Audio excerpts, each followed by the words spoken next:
예, 오늘은 육조단경, 돈황본 육조단경 9번째 시간입니다. 음, 지난번에 말씀드린 것처럼 오늘은 17 견성, 성품을 본다 하고 18 도노, 단박에 깨침, 그다음에 19 멸죄, 죄를 없앤다. 이 세 가지 세 장을 한번 해보려고 합니다. 어, 견성에 대해서 말씀을 드리면 그 뒤에 도노하고 멸죄는 저절로 같이 연결될 것 같아서 오늘은 세 장을 한번 같이 읽어 나가 보려고 합니다. 우선 17장 한번 보겠습니다. 견성, 그러니까 성품을 본다는 건데 제가 이렇게 강의하는 동안에는 그 음소거를 이렇게 해주시면 중간에 그럼 좋겠습니다. 견성에 대해서 오늘 말씀을 드릴 건데 성품을 본다는 거죠. 지난 시간에도 반야하고 뭐 그렇게 말씀을 드렸었는데 성품을 본다. 견성한다. 자기 본래 면목을 깨친다. 뭐 이런 표현인데 그러면 이게 저게 성품이라는 게 뭐냐? 이 성품이라는 게 육조단경을 지금까지 쭉 읽어봤습니다만은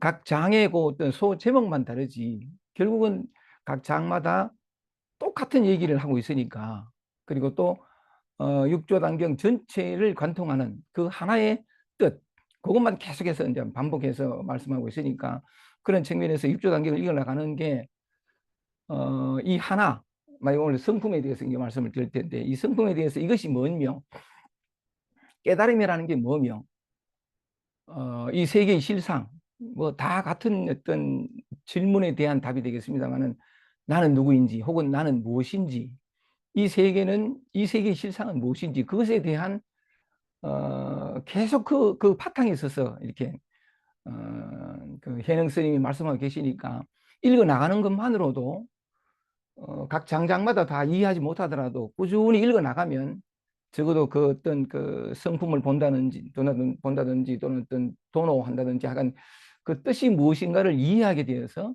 일상생활 속에서 좀 더 주의 깊게 또 관심을 가지고 공부길을 걸어갈 수 있게 되지 않을까 이런 생각이 듭니다. 그래서 오늘은 이 성품을 본다, 견성에 대해서 이제 한번 말씀을 드릴 텐데 그렇다면 이게 이제 이렇게 이걸 성품이라 그러는데 성품 그죠?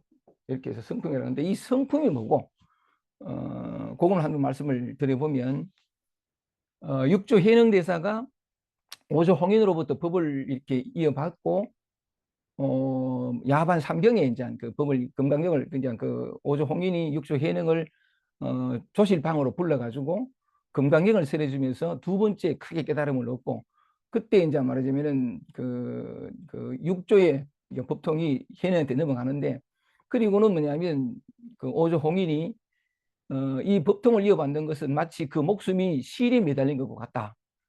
그러니까 사람들이 너를 해치고 이 가사와 의발을 이렇게 빼앗아갈 거다. 위험하니까 너는 얼른 떠나서 이 그 남쪽으로 그러니까 몸을 숨겨라 그런 얘기를 하는데 그러면서 뭐냐면 오조 홍인이 육조 해능을 그 나루터까지 배웅을 해줍니다.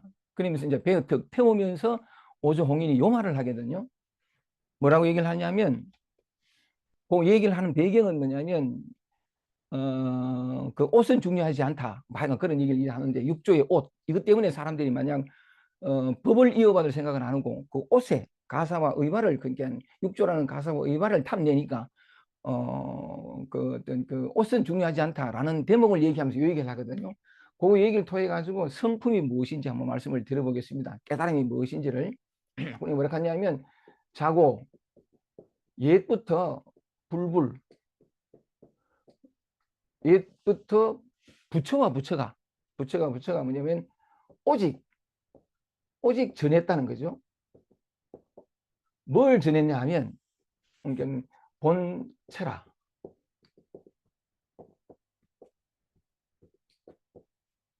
옛부터 오조 육조 현행을 이제 남쪽으로 보내면서 그 마지막 그 작별의 시간에 이렇게 막 당부를 하는데 옛부터 모든 부처가 오직 전한 게 뭐냐?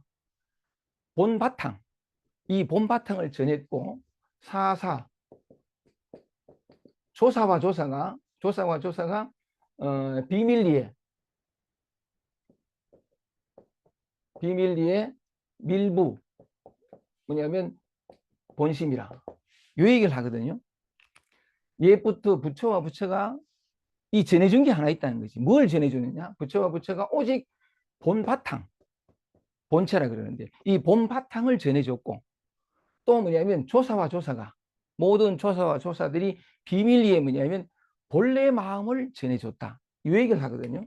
이 얘기를 하는데, 그래서 이게 요거는 뭐냐면 본래 마음이라 그러고, 그다음에 요거는 본바탕이라 그러고, 본바탕이라 그러는데 부처와 조사가 전해준 게 본바탕이고, 그다음 또 뭐냐면 본래 마음을 전해줬다는 거죠.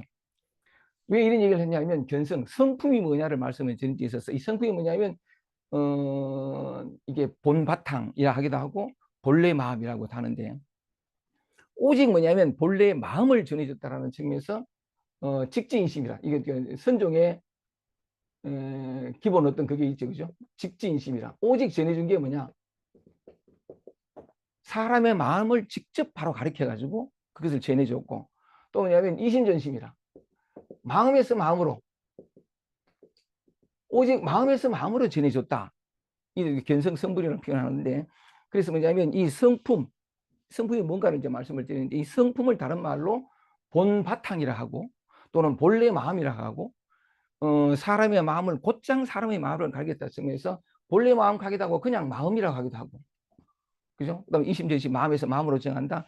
곧장 사람의 마음을 가리킨다라고 할 때, 전한다 할 때, 우리가 일반적으로 하는 네 마음 내 마음 그런 차원이 아니고, 이 마음이라는 것도 뭐냐면 바탕이라는 뜻이거든요. 바탕, 본바탕 이렇게 하고, 마음에서 마음으로 전한다, 뭐 이런 표현들을 하는데, 이걸 다른 말로 하면 맨 같은 말들이죠. 성품이니 본바탕이니 본래 마음이니 하는데, 또 다른 말이 뭐냐면 지난 시간에 그 향음지한 선사가 이따 또 말씀을 다시 이게 드리겠습니다만은, 위산영으로부터 부모 미생전 본래 면목이라, 말하자면 그 부모가 너를 낳기 이전에 너의 본래 면목이 무엇이냐라고 물었을 때에 대답을 못하던 향음이 어쨌든 대나무를 던져가지고, 아니 그 기와장 조각을 던져서 날아간 기와장 조각이 대나무에 딱 부딪히는 소리를 듣고 본래 면목을 깨닫거든요. 자신의 본래 면목을 깨닫는데, 이때 뭐냐, 본바탕, 본래 마음이라 해야 되고, 또 본래 면목 이렇게 얘기도 하고, 뭐 자성이니 다 같은 말입니다. 하나를 가리키는, 이 하나가 따로 있는 건 아닌데, 그때 이걸 가리키는 많은 표현들이에요. 자성이라 그래하고 진여라 그러기도 하고. 조금 전에 그 세학사님이 뭐라고 하셨냐면, 이런저런 말씀하시면서 참 고맙게도 여러 곳에서 여러 모양으로 본향으로 인도하는 그 어떤 많은 어떤 그런 게 애쓰시는 많은 분들이 있다라고 하셨는데, 본향, 우리의 본래 고향, 본향이라고 해서 표현해도 좋습니다. 표현해도 좋은데, 이걸 이제 성품을 보는 건데, 이런 게 있다는 거죠. 성품이니 진연이 자성이니 본래 면목이니, 또는 무슨 또 그냥 마음이라고, 이것 하기도 하고, 그냥 이게 손을 대면서 이것 하기도 하고, 이 자리 가기도 하고, 뭐 본향 가기도 하는, 이게 있다. 바탕 가는 가기도, 이게 있단 말이죠. 이게 있는 건데, 지난번에 저는 또 실제에 관해서 말씀을 드렸었는데, 근데 성품을 본다, 이 자리가 드러난다 해도 좋고, 약간 원래 떠나지 않았던 본향으로 돌아온다, 이런 표현들이 하는 까닭은, 지난 시간에 말씀을 드렸었는데, 바탕이 있다는 거죠. 이 바탕이라는 이름에 걸맞는 뭐 어떤 대상이 있다는 것은 아니에요. 우주 삼라만상 모든 것의 근원 또는 근본에도 좋고, 약간 어떤 우리는 보통 이 몸을 나라고 얘기지만, 그거는 어떤 생각과 기억이 만들어낸, 생각하면 나타나는 게 이게 나라는 건데, 거기서 뭐냐면 생각 이전의 자리에 돌아오면, 이것은 뭐냐면 이 바탕의 자리에서 비추어진 하나의 그림자의 환영과도 같은 이 몸뿐만이 아니고 생각, 감정, 느낌, 우리가 경험하는 모든 것, 말하자면은 이 보이고 들리고 냄새 맡고 촉감을 느끼고 하여간 뭐 모든 것들, 온 전체, 이 모든 나타나는 우리의 감각되어지는 바깥은 아닌데, 이 모든 것들이 생각, 감정, 느낌, 포함해서 이 모든 것들이 우리는 실제로 있다고 얘기고, 실체로서 내가 직접 이렇게 뭐냐면 구체적인 실체로서 하나의 독립된 개인으로서 존재하는 것처럼 이 바깥 세계도 실제로 존재한다고 얘기하는데, 사실은 이건 뭐냐면 그 자기의 본래 면목, 본바탕을 망각하고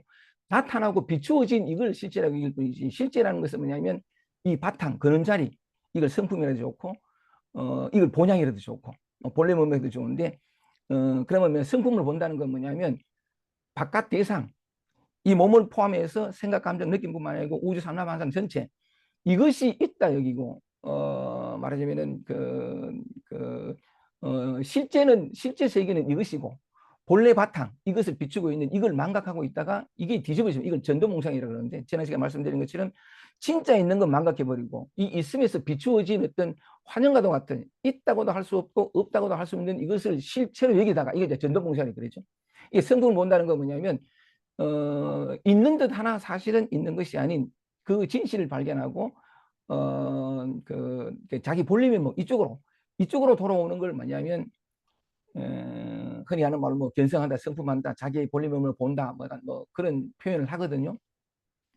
근데 이제 지난번에 말씀드린 것을 왜 이렇게 다시 말씀을 드리냐면, 마음에서 마음으로 전한다 또는 직지인심, 아까 말씀드린 것처럼 그것이 뭐냐면 바로 이 자리를 바로 가리키는 거, 곧장 가리키는 거. 이 근본, 그죠? 그러니까 우리의 본명, 이 곧장 가리키는 걸 이제 직지인심이라 그렇고, 마음에서 마음으로 전한다는 건 뭐냐면 이 자리에서 이 자리를 바로 가리키는 거. 이걸 이제 이심전심이라 그러고, 견성성불이라고 할 때도 뭐냐면 성품을 본다 할 때 이 자리가 문득 드러나는 거, 이 본래 자리, 이 자리가 문득 드러나는 것을 이제 이렇게 성품을 본다라고 하는데, 이게 어떻게 드러나느냐 하면, 어떻게 드러나는 그 모양을 가지고 오늘 이 17장 이 견성에 대해서 얘기를 한번 쭉 나가보려고 하는데, 우선은 약간 그러니까 이 본래 면목이 문득 드러난 사례들을 한번 보겠습니다. 사례를 통해서 우리가 뭐냐면 이렇게 그 실마리를 우리의 본래 면목, 그러니까 본향으로 돌아갈 실마리를 찾을 수 있다는, 잡을 수 있다는 거죠. 그래서 예를 들어서 지난번에는 향음선사에 대해서 말씀을 드렸으니까, 향음선사가 아까도 말씀드렸다시피 이렇게 그 절마당을 쓸다가 마당에 떨어져 있는 그 기왓장 조각을 멀리 던졌는데, 멀리 날아간 기왓장 조각이 대나무에 딱 부딪히는 소리를 듣고 본래 면목이 성품을 보고 이 본향으로 돌아오는 이 딱 소리 하나 기억하십시다. 이 딱 소리를 듣고 문득 이 자리가 드러나서 말하자면 자기는 어떤 그런 이 대상 세계와 이 세계 속에 내가 있고, 이 세계는 나와 완전히 분리돼 가지고 신랑은 모든 사람과 모든 사물들과 분리된 하나의 개인이라는 착각에서 딱 소리 들으면서 이게 이 본래 면목이 드러나면서 그건 전부 생각이었고, 분리니 분별이니 이게 전부 착각이었고, 실제로는 뭐냐면 오직 이것밖에 없는 이 하나가 찰나생 찰나멸로 마치 대상 세계로 비춰지는 듯하는 그 본래 면목이 드러나면서 뭐냐면 하나의 개인, 분리에서 비롯되어지는 하나의 개인이라는 것은 거기에서 비롯되어지던 그 모든 어떤 그런 고통과 괴로움이 다 사라지면서 자기 본향에서 비롯되어지는 고요함과 평화와 어떤 그런 지혜와 사랑이 이제 다 드러나는 어떤 그런 측면인데, 자 다시 한 번 더 향음선사는 딱 소리에 그거 하나 기억하고 이 본래 면목이 어떻게 드러나는 것을 하나 예를 들어서 보겠습니다. 그러면서 이 세상의 실상에 대해서 잠깐 한번 말씀을 드려보면, 두 번째는 뭐냐면 아까는 그 대나무에 부딪히는 딱 소리, 두 번째는 뭐냐면 동산양계라는 사람이 있습니다. 동산양계라는 사람이 있는데, 이 사람도 이 사람의 스승이 뭐냐면 그 우남선사예요.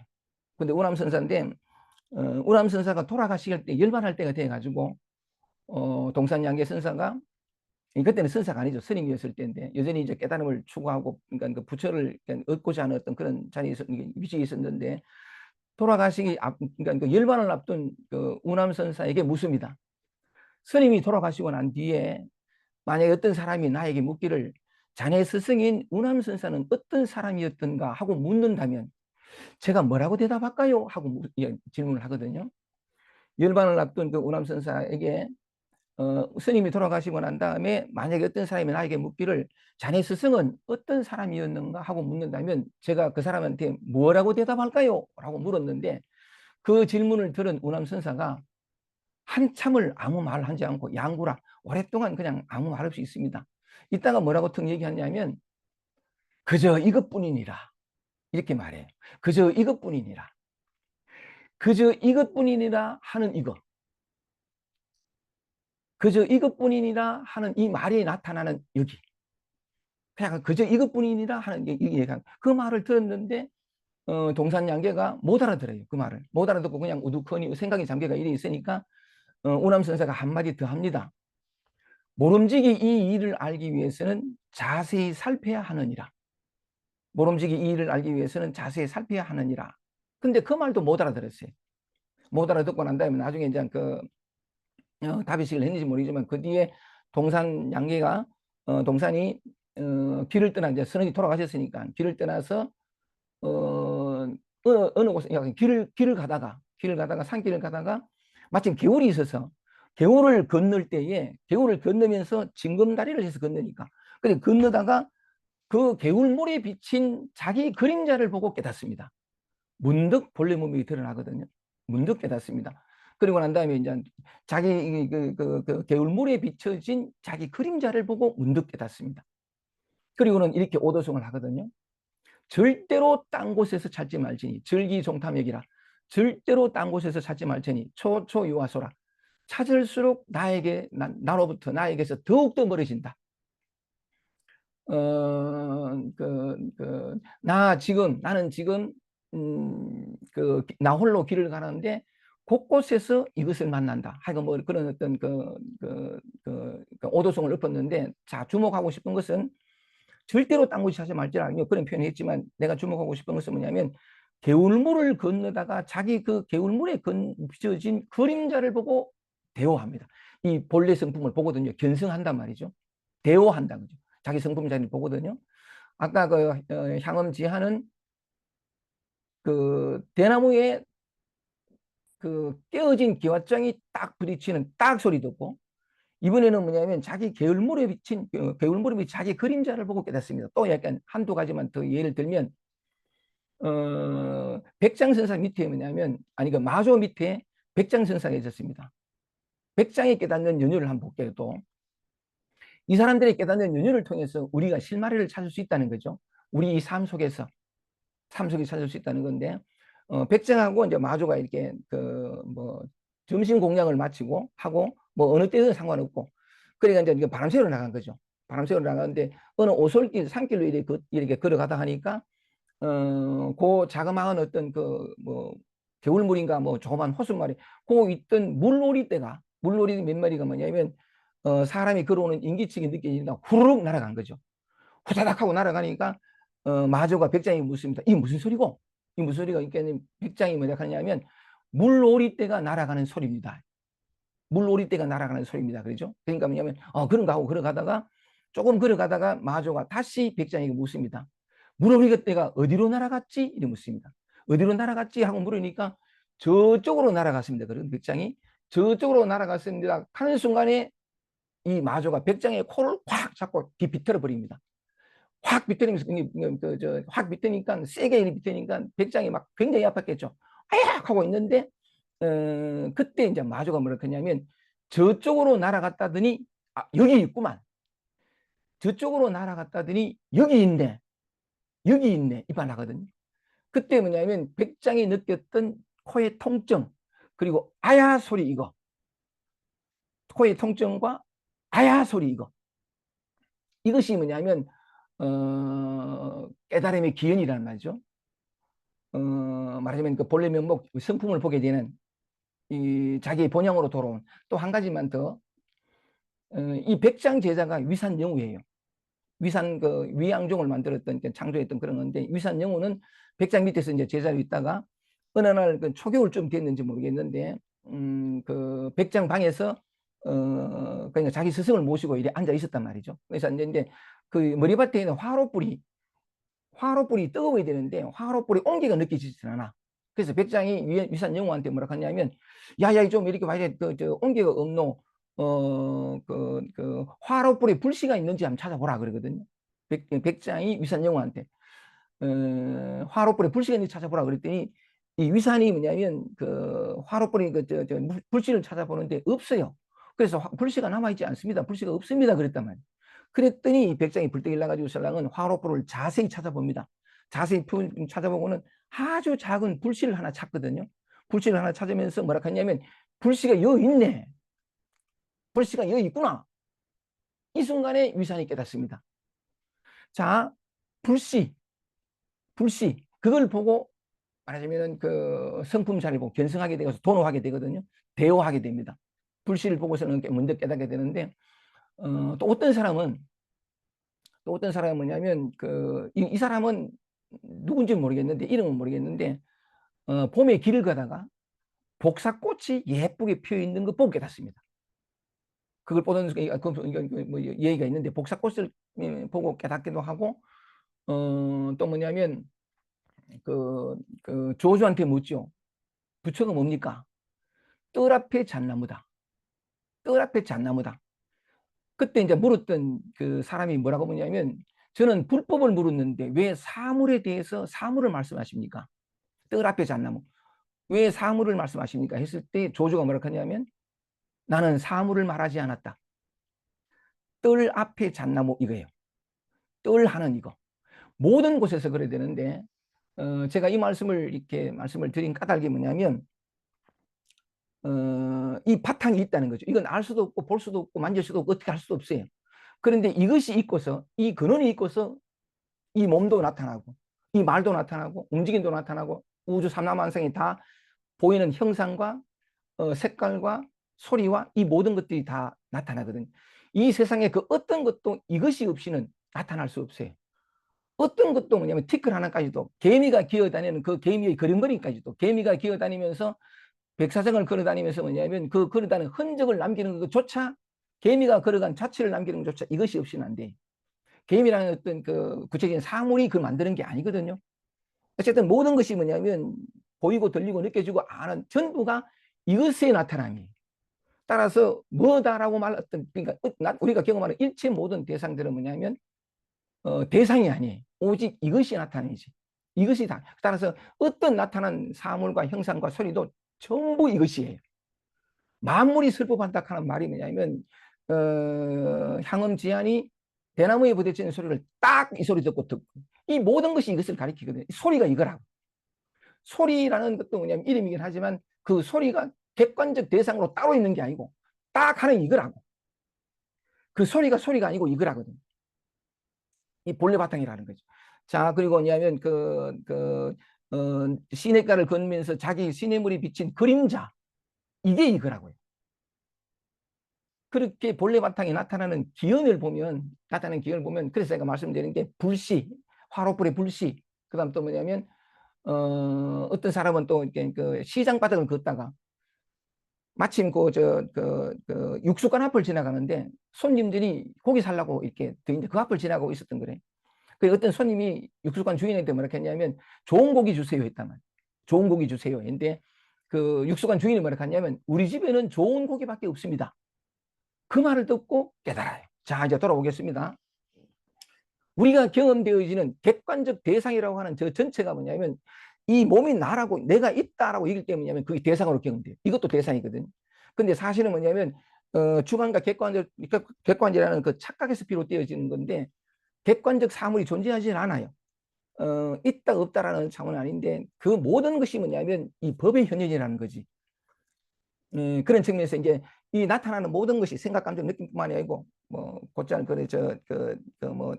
심심하다, 지겹다, 무료하다, 초라하다, 안절부절 못한다, 모든 것이 그거라면 우리가 감정적으로 느끼는 것도 이거란 말이지. 일체가 여기서 나타나는 거예요. 일체적 일이요, 일적 일체라 하는 말이 그냥 빈말이 아니고, 제가 이제 잠깐 말씀드렸는데, 이 대목에서 자 이제 본래 바탕과 나타난 현상, 여기에 대해서 잠깐 말씀드렸는데, 이제 거꾸로 들어가겠습니다. 거꾸로 들어가 보면서 요 말씀만 드리고 성철 선생님이 이제 설명에 들어가시는 그걸 한번 이렇게 말씀을 드려보겠습니다. 그러면 우리는 뭐냐면 이 본성을, 본래 면목을 어떻게 깨닫느냐? 그걸 말씀을 드리려고, 그 길이 어디 있느냐? 그 말씀을 드리려고 이렇게 말씀을 드리는데, 향음지한 선사가 대나무에 부딪히는 그 소리를 듣고 깨달음을 얻었단 말이죠. 대오했다고 그러더니 깨달음을 얻었는데, 그리고 난 다음에 위산의 제자인 앙산이 점검하러 옵니다. 하여간 무슨 그런 얘기가 있습니다만은, 네가 깨달았다는 것을 증명해 보라. 하여간 뭐 이렇게 무슨 얘기를 해보라 했을 때에 두 가지 개성을 넣는데, 앞에 건 놔두고 뒤에 것만 해보겠습니다. 요걸 가지고 향음이 대나무에 부딪히는 딱 소리 듣고 대오하고 읊은 시입니다. 여기에서 우리가 단서를 한번 찾아보고 싶은 건데, 아유일기, 나에게 하나의 깃털이 있다는 거죠. 나에게 하나의 깃털이 있으니, 요 깃털 하는 게 뭐냐면 대기대용이라 하는 말이 있는데, 대기대용, 깃털 하는 게 뭐냐면 배털기자인데 대기대용이라, 이 보통 이런 말을 붙여 씁니다. 대기대용이면 큰 기계가 크게 작용한다, 이 표현이거든요. 이 깨달음의 세계와 실상의 세계를 이렇게 표현합니다. 대기대용이라는 큰 기계가 있는데, 이 기계가 뭐냐면 깃털, 배틀에도 좋고, 큰 배틀이 크게 작용하는 것이 뭐냐면 우주 삼라만상이라는 거지. 다시 말해 뭐냐면 소리가 들리고 뭐 모양이 보이고 생각이 일어나고 어떤 느낌이 일어나고 감정이 사로잡히고 우리가 움직이고 이 말을 하고, 이 모든 것들이 뭐냐면 대기, 큰 기계, 큰 배터리라 하는 게 뭐냐면 이 바탕이 이렇게 저렇게 움직이는 것이 뭐냐면 우주 삼라만상의 모든 작용이라는 거지. 그러니까 이 깃털, 배틀해도 좋고 이 바탕에도 좋고 본래 뭐 이제 자성에도 좋고, 이것이 뭐냐면 모든 삼라만상 우리가 경험하는, 우리가 바깥 세계라고, 이것도 못생긴 바깥 세계인데 착각하는 그것들을 다 움직이는 이 근본, 이 근원, 이걸 대기라 그러거든. 대기 대용이라. 그래서 우주는 뭐냐면 이 하나가 움직이는, 맞아, 그런 표현하는데, 향음지한 선상 이렇게 말합니다. 아유일기라, 나에게 하나의 깃털이 있다는 거지. 하나의 깃털이 있는데, 이 왜 말을 이러 했냐면, 앙산이 네가 깨달은 바를 증명해 보이라, 말해봐라, 하여간 뭐 그런 말을 했을 때에 그에게 자기 깨달음을 증명해 보이는 시입니다. 나에게 하나의 깃털이 있으니 눈에 보이지 않는 이 대기, 어마어마한 이 어떤 볼리면 뭐 볼리살이 해도 좋고, 이것이 있는데, 왜냐하면 음, 순목, 시이라, 눈을 깜빡여서 그것을 보여드립니다. 당신이 깨달음을 정리해 보라 했을 때 하는 말입니다. 나에게 큰 깃털이 하나 있는데, 하나의 깃털이 있는데, 그 깃털, 이 바탕 자리를 눈을 깜빡여서 그것을 보여드립니다. 순목시이라 보여드리는데, 만약에 약인불회라, 회익하는 깨달음을 했잖아요. 이 보여줬는데, 깨달음이 뭔지, 그러니까 깨달음 보여줬는데 그래도 알아보지 못한다면 별혹, 별환, 별환삼이라.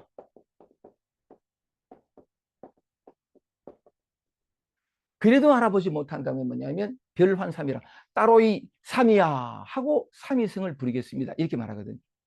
이게 뭐냐면 조사선과 열애선에 대한 어떤 그런 표현이기도 한데, 다시 한번 해볼게요. 이 본래 면목을 대오한, 자성을 대오한 사람의 표현입니다. 그걸 증명해 보라. 뭐가 깨달음이고 뭐가 세계 실상이냐 물었을 때에 이렇게 표현하거든요. 나에게 하나의 깃털이 있는데 눈을 깜빡여서 그것을 보여드립니다. 그래도 그것을 알아보지 못한다면은 삼이야, 따로 이 삼이야 하고 삼위성을 부리겠습니다. 이 말을 듣고 앙산이 네가 정말 깨달았구나 하고서는 기뻐서 돌아가는 장면들이 나오는데, 자, 여기 뭐에서 법이 뭐냐, 진리가 뭐냐, 부처가 뭐냐 했을 때 눈을 깜빡였습니다. 눈을 깜빡이는 이것이 깨달음이에요. 이것이 본래 면목, 자성을 다 드러내 보이고, 눈을 깜빡이는 이것이 뭐냐면 법을 다 드러내 보인 거죠. 그래도 알아보지 못한다면은 삼이야 하고 소리, 이 삼이야 하는 소리, 뜰 앞에 잣나무 하는 이 소리, 또는 뭐냐면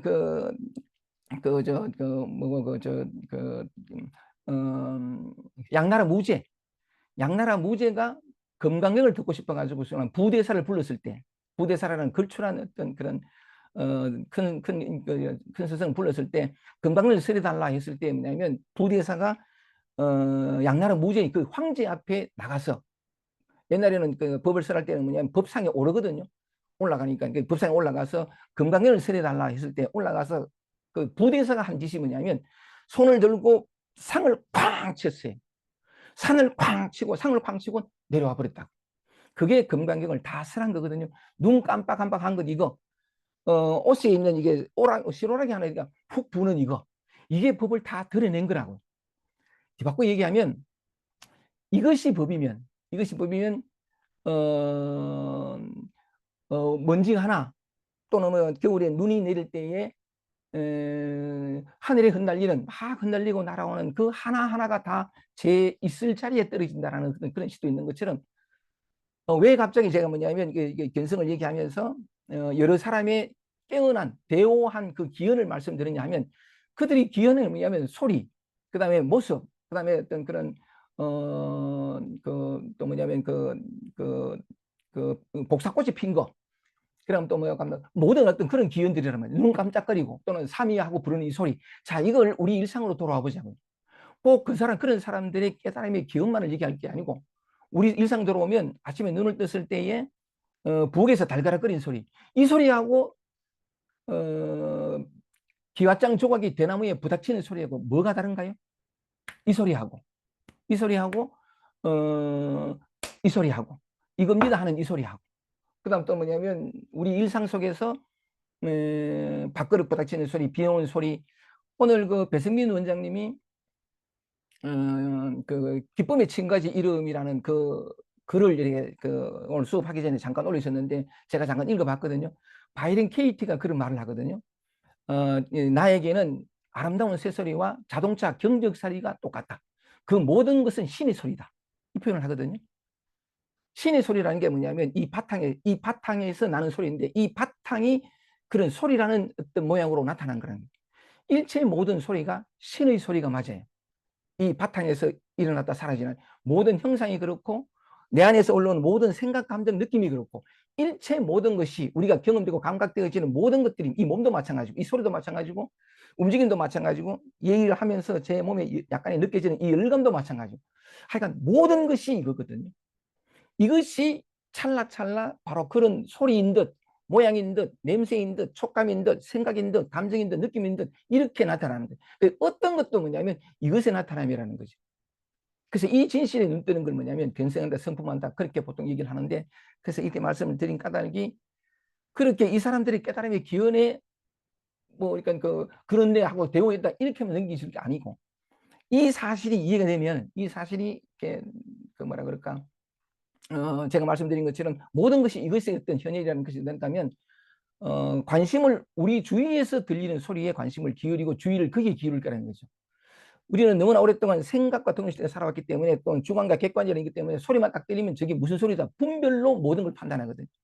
근데 분별 이전 소리가 딱 들릴 때 이 소리가 딱 들릴 때 소리가 먼저 있고 분별이 있거든. 근데 우리는 뭐냐면 워낙 분별로 생각으로 살아온 세월이 많아가지고 소리만 딱 들리면 저것이 무엇이다 하고 분별했는데 여기에 익숙해가지고 분별 이전에 생각이 갖다 붙기 이전에 소리가 먼저 있었다는 사실에 주목하지 못하는 거죠.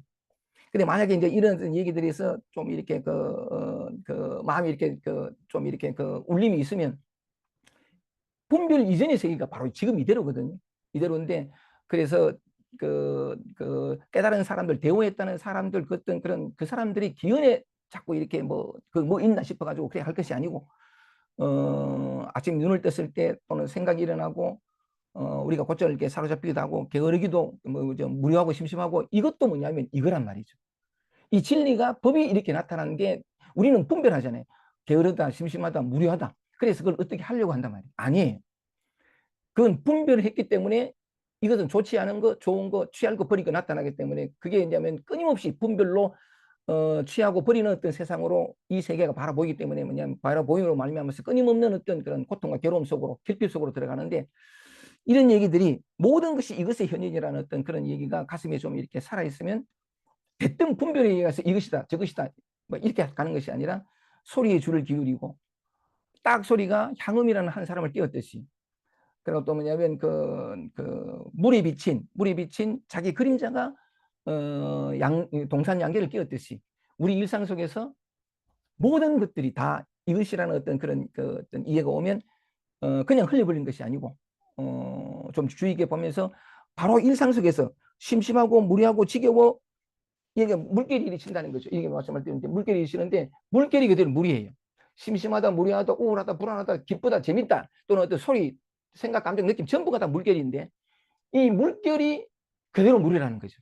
그럼 뭐냐면 감정적으로 심심하다, 무리하다, 지겹다 그걸 통해서 지금 내가 경험하는 지금 이것을 통해서 뭐냐면 그 근원의 자리, 고요한 청정한 어떤 이렇게 그 본래바탕 우리 본향으로 바로 직하 어떻게 손을 대가지고 고치고 바꾸려고 하면 안 돼. 치하고 버리려고 하면 안 되는데 바로 거기에서 그냥 게으름 또는 무기력 요게 요거니까 진리가 무기력으로 나타나고 진리가 막 모든 것이니까 그래서 손을 대지 않고 그냥 거기에 있으면 그냥 아무것도 하지 않으면 어떻게 하는 것 때문에 끊임없이 물결에서 물결로 옮겨 다닐 수밖에 없는데 바로 거기에서 영원한 근원으로 모든 순간에 소리, 형상, 색깔, 모양, 느낌 모든 것이 뭐냐면 이거니까 이것을 가리키고 이것으로 초대하고 있으니까 바로 그 자리에서 분별 이전, 생각 이전 바로 그 자리에서 직하 뭐냐면 성품을 보면서 보게 되면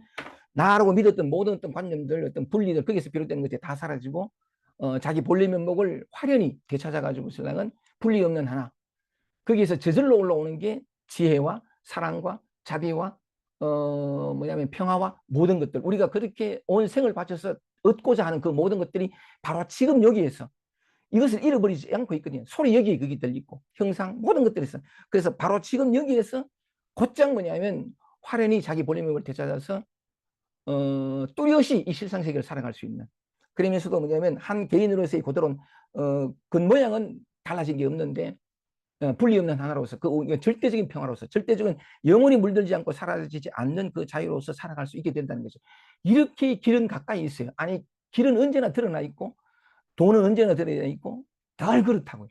근데 어쨌든 간에 그 분리해서 분리로 바라보는 여기에 너무 익숙해서 있는 그대로 이 세상을 바라보지 못함으로 말미암아서 참 그 아이러니인데 그죠. 하여간 그 얘기를 한번 해보고 싶었습니다. 견성이라는 게 딴 게 아니라 바로 여기. 그래서 약간 그 요걸 드러내보고 싶어서 일상에 늘 우리가 경험하는 모든 것이 바로 그 길이다. 근원이다. 바탕이다. 그걸 드러내보고 싶어가지고 여러 사람들의 깨달음의 기원에 대해서 말씀을 드려봤습니다. 오케이. 됐습니다. 그러면 이제 벌써 40분이 지났네요. 하여간 그 다음부터는 이제 쭉 한번 읽어보면서 얘기를 해보겠습니다. 근데 요번에 그 견성에 보면 이 성철 스님이 번역이 좀 애매함으로 말미암아 가지고 사람들에게 오해를 줄 수 있는 것들이 많아서 그걸 한번 바로 잡으면서 한번 해보겠습니다. 모든 경서 및 이 124쪽입니다. 모든 경서 및 문자와 소성과 대성의 12부경 모든 경전이란 말이죠. 모든 경전이 다 사람으로 말미암아 있게 되었나니 사람도 이게 이름이잖아요. 그죠? 드러난 모양이고. 근데 이것을 비추고 있는 이 참 성품. 그 뒤에 볼게요.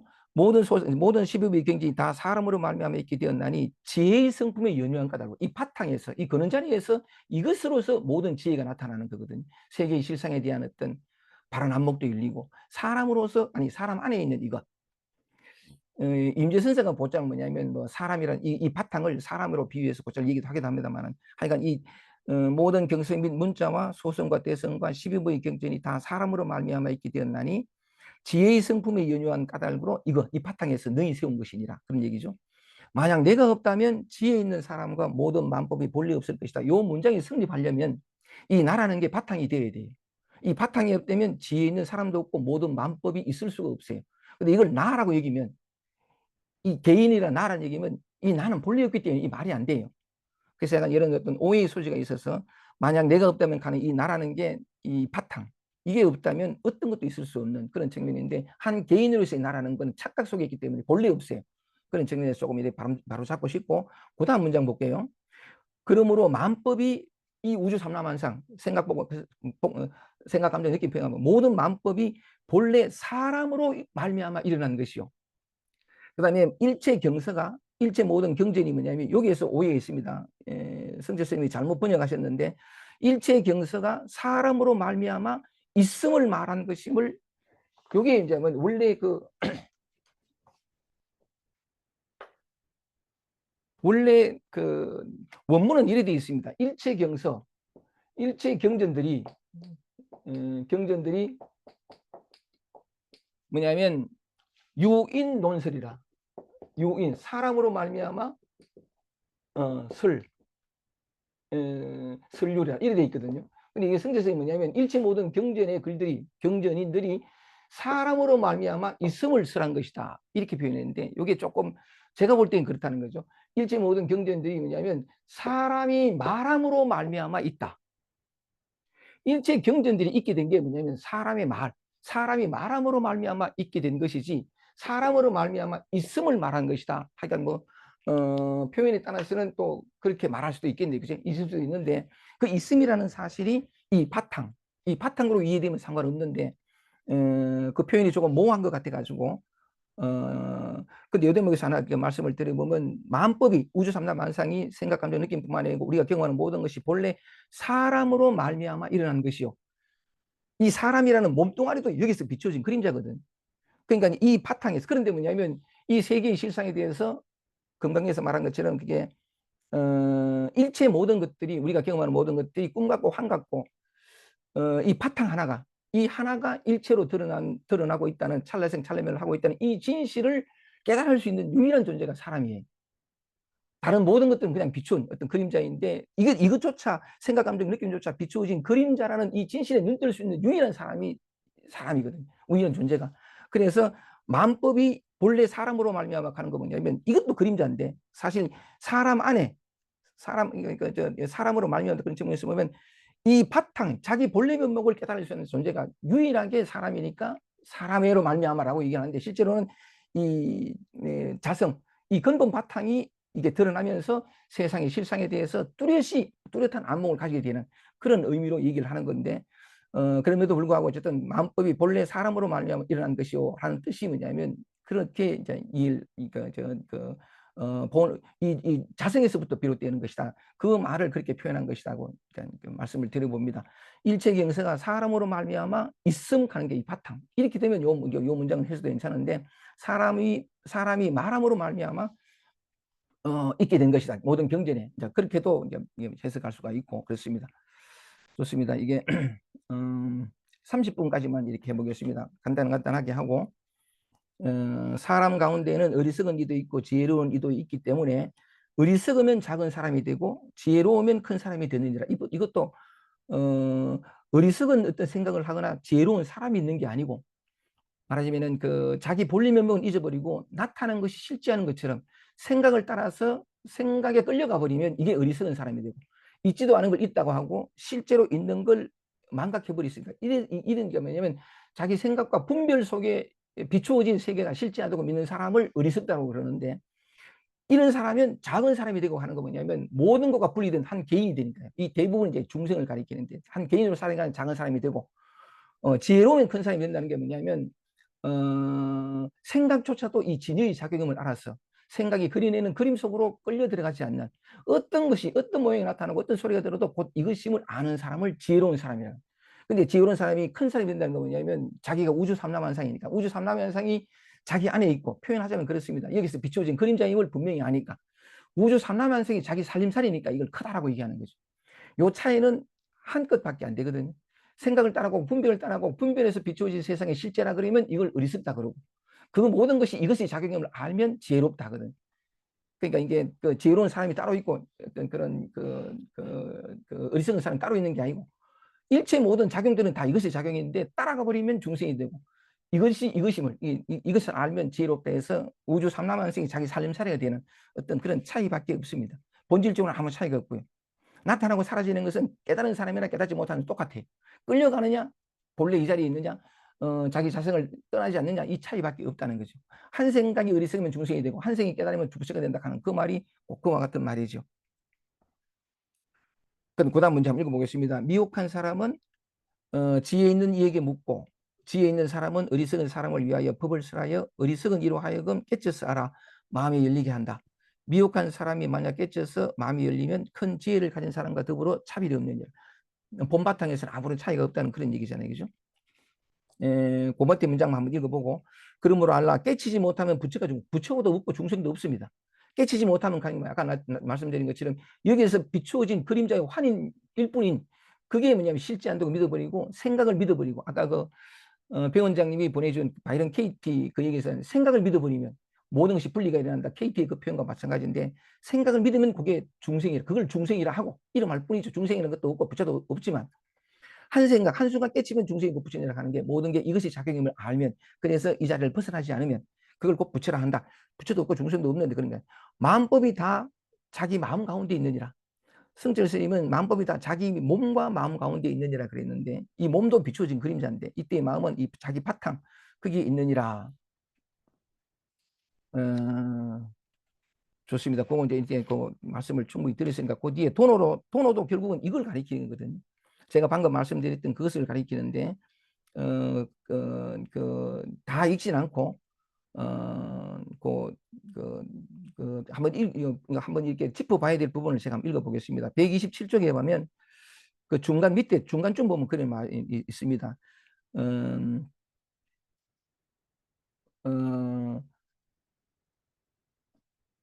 이게 큰 선지식에 대해서 말하자면은 그 보면 만약 능히 스스로 깨치지 못하는 일은 모름지기 큰 선지식을 찾아서 지도를 받아 자성을 뽑으시니라. 자기 자신을 보지 못하는 사람은 큰 선지식을 찾아가라 이런 표현인데 그 선지식이 뭐냐에 대해서 좀 더 자세하게 여기 있거든. 바깥에 있는 스승이 아니라 내 안에 있는 스승. 이 바탕을 얘기합니다. 자기 자성을 얘기하는데 그 바탕에서 초점을 맞춰서 읽어보겠습니다. 중간에 보면 3세의 모든 부처와 12부의 모든 경전들이 사람의 성품 가운데 일체 모든 사물뿐만 아니라 모든 경전들, 모든 부처, 모든 사람들이 다 여기서 나타나는 거죠. 모든 중생도 다 마찬가지고 모든 부처와 12부의 경전들이 사람의 성품 가운데 본래부터 스스로 갖추어져 있다고 말할지라도 능히 자성을 깨치지 못하면 능히 스스로 자성을 깨치지 못하면 모름지기 선지식의 지도를 받아서 자성을 볼지니라. 계속 읽어보겠습니다. 만약 스스로 깨친이라면 밖으로 선지식에 의지하지 않는다. 밖으로 선지식을 구하여 해탈 얻기를 바란다면 옳지 않다. 자기 마음 속의 선지식을 알면 곧 해탈이라는 내 마음 바탕. 결국은 이거거든요. 근데 이걸 모를 때 바깥에 마치 스승인 것처럼 이렇게 나타나는 바깥에 스승이 나타나는 것 같지만 이 진짜 큰 의식은 내 안에 있는 자성, 이 본래 바탕 이것이라는 거죠. 밖으로 선지식을 구하여 해탈을 얻기를 바란다면 옳지 않다. 자기 마음속의 선지식을 알면 곧 해탈을 얻느니라. 계속 읽어보겠습니다. 만약 자기의 마음에 삿되고 미혹하여 망념으로 전도되면 하는 거예요. 삿되고 미혹하다는 게 뭐냐면 환인과 어떤 바깥에 이걸 실제로 여기고 옛 선사들은 그런 얘기를 합니다. 당신 그대의 눈에 산이 보인다면 산이 그대를 미혹하리라. 산이 아니거든요. 대상이 아니에요. 그렇게 형상으로 나타난 이거지. 근데 분별하면 그 산이 뚜렷이 나타나잖아요. 그걸 미혹이라 그래요. 삿되고 미혹하여 망념으로 전도되면 가는 건 뭐냐면 그냥 이것의 나타남일 뿐이고 따로 있는 것이 아닌데 따로 있다고 분별하면서 그림자일 뿐인 환영과도 같은 것을 실제하다고 여기고 이걸 비추고 있는 이 근본 이거는 뭐냐면 망각해버린 걸 전도됐다라고 하는데 그 표현입니다. 만약 자기의 마음에 삿되고 미혹하여 망념으로 전도되면 밖의 선지식이 가르쳐 준다 하여도 스스로 깨치지 못할 것이다. 마땅히 반야의 관절, 이게 내 안에 있는 반야의 관절을 일으키라. 잠깐 사이에 망념이 다 없어질 것이니 이것이 곧 자기의 참 선지식이라. 한 번 깨침에 곧 부처를 얻느니라. 그러니까 내 안에 있는 본래면목을 이렇게 이게 드러나서 말하자면 그 바탕에서 이제 이렇게 마음 공부를 수행을 해 나가는 게 이게 참 선지식이다 하는 거죠. 밖에 있지 않다, 내 안에 있다, 이 근본 바탕이다. 그 얘기를 계속하고 있습니다. 그 밑에 한 문장만 읽어볼게요. 자성의 마음자리가 지혜로 관자요. 자성의 마음자리 이것이 지혜로 관자하여 안팎이 사무쳐 밝으면 이게 이제 내외 명철이라는 건데 안과 밖이 본래 없죠. 우리는 이 몸이 나라는 것 때문에 뭐냐면 요 피부 안은 내고 요 피부 바깥은 내가 내 바깥이라 그러는데 그렇지 않고 생각이든 감정이든 느낌이든 소리든 바깥에 보이는 형상은 전부 여기서 나타나는 안팎이 본래 없어요. 나타난 이것이 뭐냐면 사실은 이 나타나지 않는 이것이 마치 있는 듯이 그림자처럼 나타나는 따로 있지 않은 예를 들면 뭐뜰 앞에 잣나무다 할 때 뜰 앞에 잣나무 하는 것이 그 말에 해당되는 어떤 사물을 가리키는 게 아니라는 거죠. 그냥 뜰 앞에 잣나무 이거지. 근데 우리는 생각이 딱 떠오르면 뭐냐면 뜰 앞에 잣나무 딱 듣는 순간에 그 뜰 앞에 잣나무에 해당하는 사물을 연상한다는 거죠. 그럼 벌써 그거는 이제 미혹된 거죠. 전부가 이것일 뿐인데 그게 따로 있는 뭔가 따로 두면 뭐냐면 그 미혹되는 거라는 거죠. 그런 얘기인데 그 사실에 밝아져 가는 것이 뭐냐면 안목이 밝아간다 그렇게 표현하거든요. 자성의 마음자리가 지혜로 관자하여 안팎에 사무쳐 밝으면 자기의 본래 마음을 알고 자기의 본래 마음을 알면 이것이 곧 해탈이며 보세요. 이 하나가 열리면 다 그냥 하나가 통하는 거죠. 이미 해탈을 얻으면 이것이 곧 반야삼매며 반야삼매를 깨치면 곧 무념이니라. 이 무념이 뭐냐면 이걸 떠나지도 않고 이 대상 세계를 떠나지도 않고 그게 물들지도 않는 참 이게 그런 얘기입니다. 시간이 많이 가가지고 129쪽에 여기 이런 말이 있잖아요. 이 자성 육진 속을 떠나지도 않고 육진 가는 게 뭐냐면 보이고 들리는 이 세계를 떠나지도 않고 소리를 떠나지도 않고 형상을 떠나지도 않고 자기 감정을 떠나지도 않고 거기에 물들지도 않았어. 떠나지도 않는 건 이대로라는 얘기인데 물들지 않는다는 건 뭐냐면 분별 이전에 항상 이것의 현현임을 잃어버리지 않고 벗어나지 않고 살아가는 건데 육진 속을 떠나지도 않고 물들지도 않아서 오감에 자유로운 것이다. 이것이 곧 반야삼매며 자제이탈이니 무념행위라고 이름하느니라. 그 마지막 한 줄만 더 읽으면 맨 끝에 127쪽에 무념법을 깨친 이는 이거 마음법에 다 통달하고 전부가 이거니까요. 어떤 것도 예외가 없으니까 마음법에 다 통달하고 무념법을 깨친 이는 모든 부처의 경계를 보면 그게 부처라 건데 무념의 본법을 깨친 이는 부처의 지위 이런 얘기라 같은 얘기입니다. 이 멸죄라는 건 뭐냐면 죄가 없다는 건데 일체계공 제가 방금까지 말씀드린 것들 한마디로 얘기하면 일체계공이란 말이죠. 모든 것은 텅 비었다는 거죠. 실체가 없다는 게 전부 이 한 마음에 이 마음의 현현일 뿐이지 따로 예를 들면 뭐냐면 이게 보드마카인데 보드마카하는 이거지 이것에 해당하는 이 사물을 이것도 뭐냐면 이것이 비춘 거란 말이죠. 이것이 비춘 건데 우리는 적당적으로 분별을 통해 가지고 보드마카라는 것이 실제로 있다라고 얘기거든요. 근데 그게 이제 벌써 생각에 끌려 들어가지고 미혹하게 된 건데 그런 것처럼 일체계공이라고 하는 게 뭐냐면 모든 것이 텅 비어 그러니까 자성이 원래 텅 비은 건데 죄라는 것도 마찬가지라는 거죠. 죄라는 것도 마찬가지인데 우리는 죄가 있다라고 여기기 때문에 그게 묶여가지고 이런저런 어떤 고통과 괴로움을 겪고 막 어떤 그런 결치는데 이 진실의 모든 것이 이 하나임을 이것의 현실임을 알게 되면 실제로 그러니까 유목에 그런 얘기 나옵니다만은 하여간 여기에서 그러니까 성철 스님은 복은 닦고 이게 말하자면은 돈은 닦지 않는다 이런 어떤 얘기를 하고 있는데 하여간 제가 말씀드리고 싶은 것은 뭐냐면 이 진실의 이 본래 반대에 이렇게 열리면 어떤 것도 있는 것도 아니고 없는 것도 아니기 때문에 있다라는 집착을 통해 가지고 죄든 뭐든 간에 비롯되어지는 어떤 분별 세계에 갇히지 않고 또 같이 뭐냐면 현실 생활을 살아가지면 전부가 텅 비어 있는 이것에 이 자성의 어떤 작용임을 대기대용임을 알기 때문에 있음도 아니고 없음도 아니지만 있다라는 집착에서부터 놓여나서 이것이 나다, 생로병사다 또는 어떤 되고 안 되고 이 모든 것을 벗어나는 그래서 자기 본래 면목으로 어디에서 물들지 않고 살아가는 그 얘기를 이제 죄는 본래 없다. 죄의 본성도 본래 공하다. 그런 얘기로 이제 결론 짓고 있습니다. 오늘 한 얘기를 하고 있어서 세 장을 했습니다만 어쨌든 나름대로 이렇게 말씀을 드렸는데 또 시간이 많이 갔습니다. 그러니까 말씀을 이렇게 이상 드리고 또 이제 미흡한 분들은 서로 말씀을 나누는 것으로 얘기를 계속 이어가겠습니다. 고맙습니다. 마치겠습니다.